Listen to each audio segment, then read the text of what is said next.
이 자리에 계신 우리 300명 국회의원은 소속 정당과 선수, 출신, 정치적 견해가 다릅니다.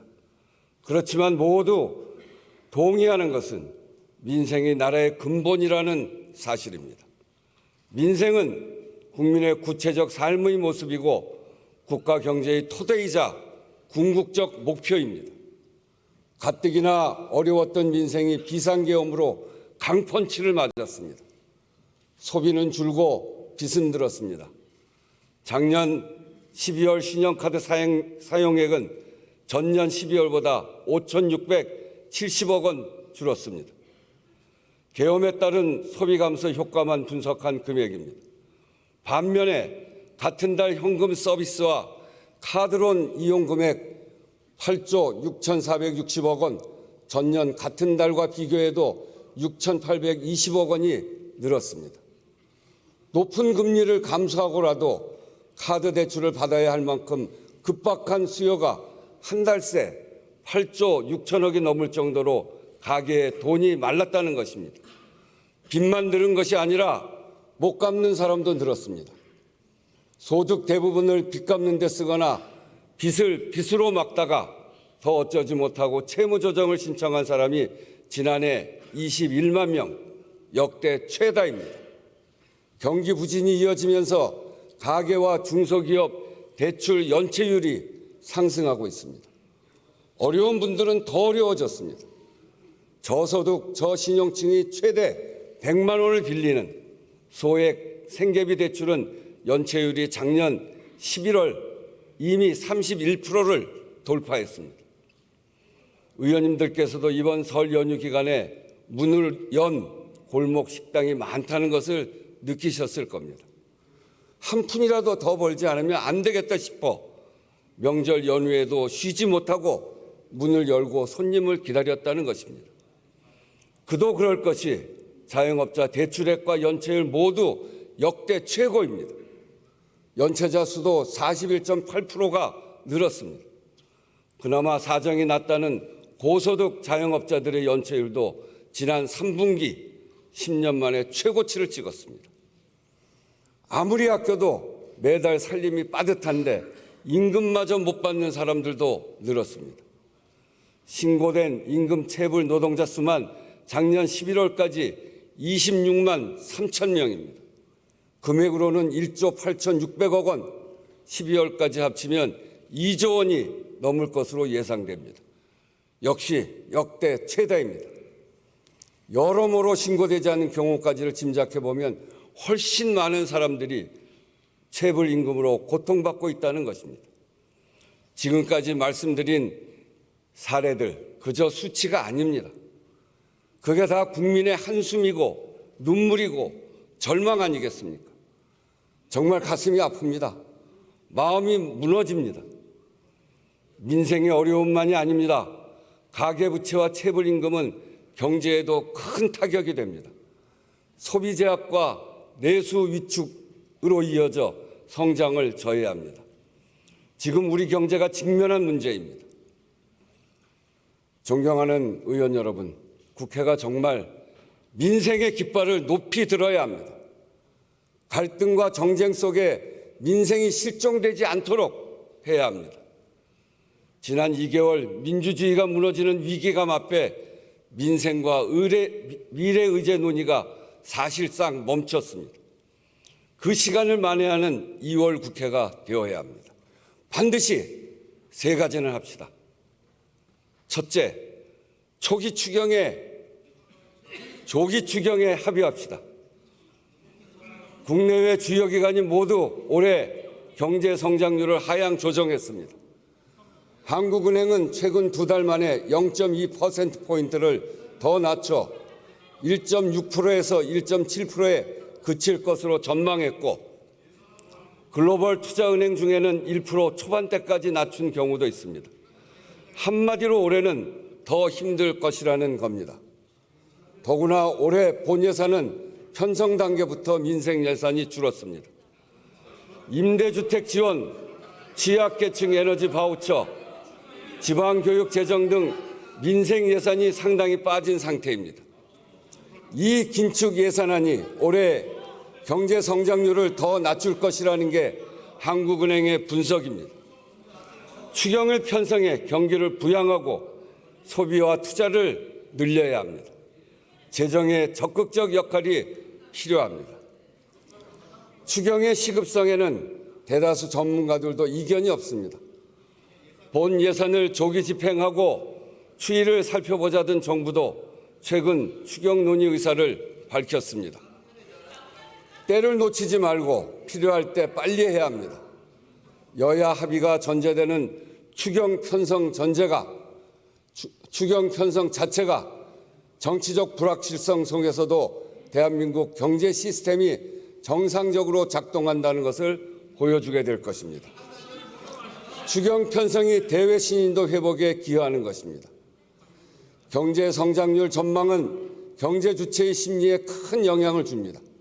기왕이면 이달 하순 발표 예정인 한국은행의 수정 경기 전망치에 추경의 기대 효과가 반영될 수 있도록 속도를 내야 합니다.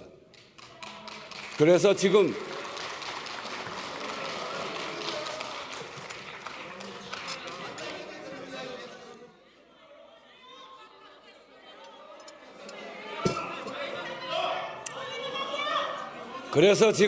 국회와 정부가 서둘러야 하는 추경은 민생 추경일 뿐 아니라 경제 심리 회복 추경, 성장률 방어 추경이고 국정 안정 추경입니다. 추경 시기와 구체적 내용 등을 두고 여야의 이견이 있습니다.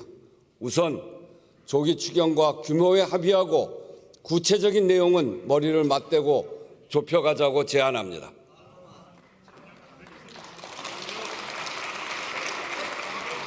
둘째, 민생 입법에 속도를 냅시다. 국회는 지난해 여야 공통 총선 공약인 소상공인 부채 부담 완화, 육아 지원 강화, 딥페이크 성범죄 강력 대응 법안을 통과시켰습니다. 여야 갈등 속에서도 민생 입법에 초당적 성과를 낸 좋은 사례입니다. 이번 임시회에서 더 진전된 모습을 국민에게 보입시다. 지금 각 상임위에는 민생에 절실한 법안이 다수 대기하고 있습니다. 경기 침체에 더해 기업의 투자 심리도 위축된 상황에서 고용 한파에 대비하고 산업 전환이나 노동 형태의 변화로부터 일하는 사람들을 보호하는 내용, 소기업 소상공인의 사회 안전망을 강화하는 것까지 지금 꼭 필요한 입법들입니다. 특히 소득 기반으로 고용보험 제도 개선, 노란우산 소득공제 한도 확대나 이미 해지 시 세부담 완화를 통한 소기업 소상공인 세제 지원 강화는 이미 여야가 뜻을 함께하고 있습니다. 임금 체불 사업주에 대한 제재를 강화하는 근로기준법 개정에 이어 사전에 임금 체불을 예방할 수 있는 보호제도를 마련하는 것도 관련 상임위에서 논의되고 있습니다. 채무자가 감당할 수 없는 빚으로 극단적 상황에 내몰리지 않도록 제도를 보완하고 파산 선고를 받은 채무자들이 정상적 경제 주체로 복귀할 수 있게끔 두 번째 기회를 보장하는 법안도 여야 모두 발의해 논의 중입니다. 이런 법안들이 결실을 보도록 힘써 주시기 바랍니다.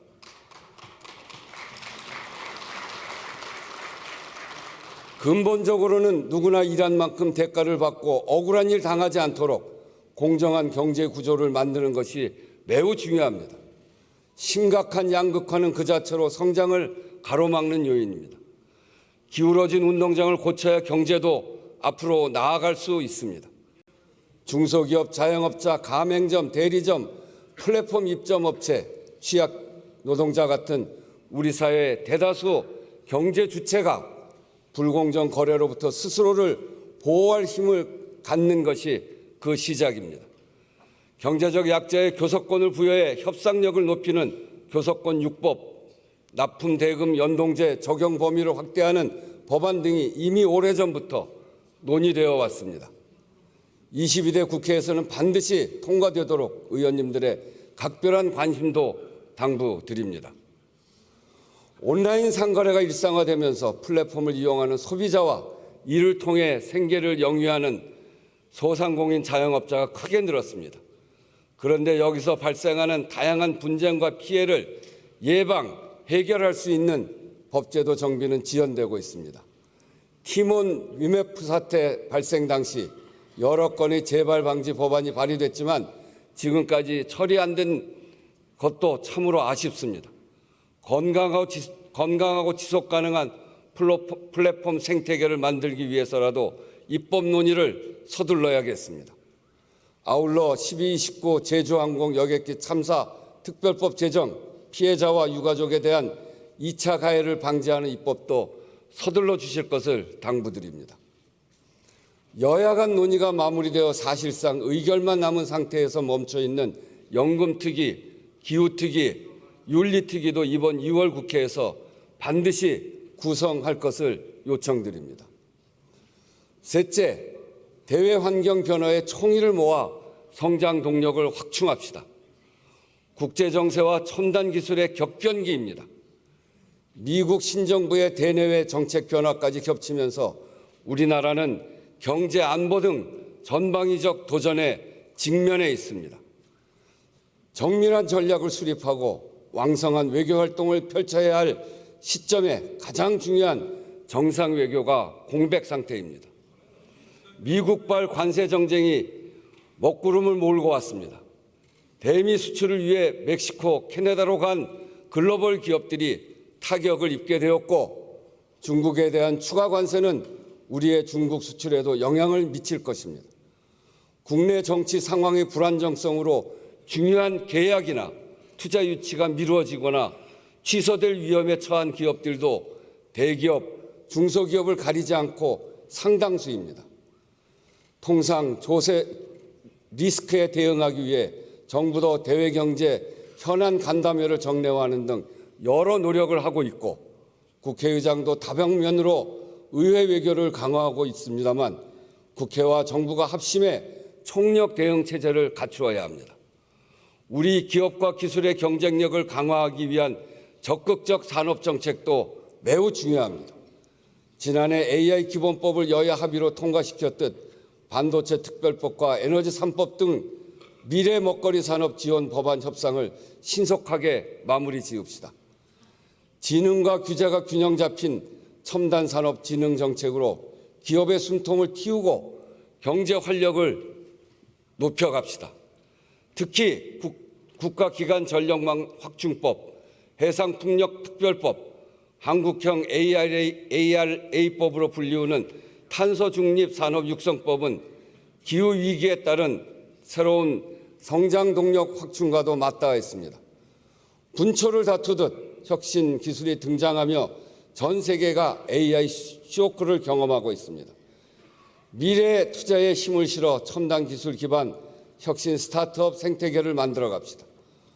국회와 정부, 민간이 함께 해야 합니다. 국회 차원에서도 상임위별 처방과 진단을 넘어서 유기적 협력으로 효과적이고 근본적인 대책 마련에 힘을 모아야 합니다. 외통위와 경제 관련 상임위가 참여하는 상임위 연석회의 또는 통상 전략과 산업 경쟁력 강화를 위한 특별위원회 구성도 하나의 방안이 될 것입니다. 과거 외환위기에 맞서 또 한미, 한중, 한일, FTA 체결과 관련해 국회가 특위를 만들어 대응했던 전례가 있습니다. 국회 각 부문의 유기적 협력 체계는 범국가적 대응의 기초를 마련하는 의미와 함께 각국의 경제안보 입법 전략에 대응해 우리 의회 외교의 자산을 강화하는 의미가 있을 것입니다. 또 올해 10월 경주에서 열리는 APEC 정상회의에는 위기에 강한 대한민국의 회복력과 굳건한 경제 시스템을 전 세계에 확인시켜주는 기회로 반드시 만들어야 합니다. 정부와 경제계, 지역사회가 합심해 차질 없이 준비할 수 있도록 국회가 전폭적으로 지원해 나가야 하겠습니다. 존경하는 의원 여러분, 지금까지 말씀드린 이번 임시의 핵심 과제는 여야의 문제가 아니라 국정 안정의 문제입니다. 한계에 다다른 민생을 살피고 경제를 지키는 것도 대외 리스크를 해소하는 것도 결국은 우리가 얼마나 빠르게 국정을 안정시키느냐에 달려 있습니다. 이견과 정쟁을 좁히는 과정이 절대적으로 필요합니다. 이미 여야가 합의하고 정부와 함께 실무회의를 진행해온 국정협의회의 원활한 운영이 관건입니다. 국정협의회의 가동 자체가 대한민국의 안정되고 있다는 신호이고 실제로도 국정의 많은 문제가 의회에서 여야가 논의하지 않으면 안 되는 일들입니다. 의정 갈등과 의료 개혁만 하더라도 내년도 의대 정원이 결정되는 4월까지는 가닥을 반드시 잡아야 합니다. 이달에 정원 문제 협의를 진척시켜야 의료 개혁 이슈도 점검할 수 있습니다. 가능한 빠른 시일 안에 1차 회의를 열어 추경 편성 논의부터 시작하고 민생 경제 입법과 산업 통상 이슈에 함께 대응해 나갑시다. 초당적 의제에 대해서는 국정협의회를 통해 큰 틀에서 방향과 원칙을 정리하고 국회 각 상임위에서 이를 구체화해 나갑시다. 정부와 여야 정당의 적극적이고 책임 있는 참여를 요청합니다. 이번 비상계엄 사태를 겪으면서 우리는 민생, 경제, 외교, 안보 모두 굳건한 민주주의 위에 뿌리 내리고 있어야 한다는 것을 절감했습니다. 국회가 민주주의 최후의 보루로서 신속한 계엄 해제를 통해 국민을 안심시켰듯이 지금의 위기를 극복하고 불안한 국민의 삶을 안정시키는 데 국회가 앞장서야겠습니다. 국민의 삶이 벼랑 끝인데 이걸 붙잡지 않고 국회가 어떻게 존립할 수 있겠습니까? 의원 여러분, 우리 그 일을 함께 합시다. 우리 모두 힘과 지혜를 모읍시다. 국민 여러분, 여러모로 어려운 시절입니다. 이 모든 것이 결국은 민생고로 수렴됩니다. 국민 여러분께 정말 송구합니다. 그렇지만 조금만 더 힘을 내주십시오. 함께 힘을 내서 이 어려운 시절을 함께 돌파해 나갑시다. 우리는 돌파해낼 수 있습니다. 어려운 위기 때마다 국민이 나서서 위기를 돌파해냈고 위기 극복 DNA가 전 세계에서 강한 나라라 하는 것을 우리가 입증해냈습니다. 이제 국회가 조금이라도 국민에게 위로와 희망이 되기 위해 더 노력하겠습니다. 함께 노력합시다. 경청해 주셔서 감사합니다.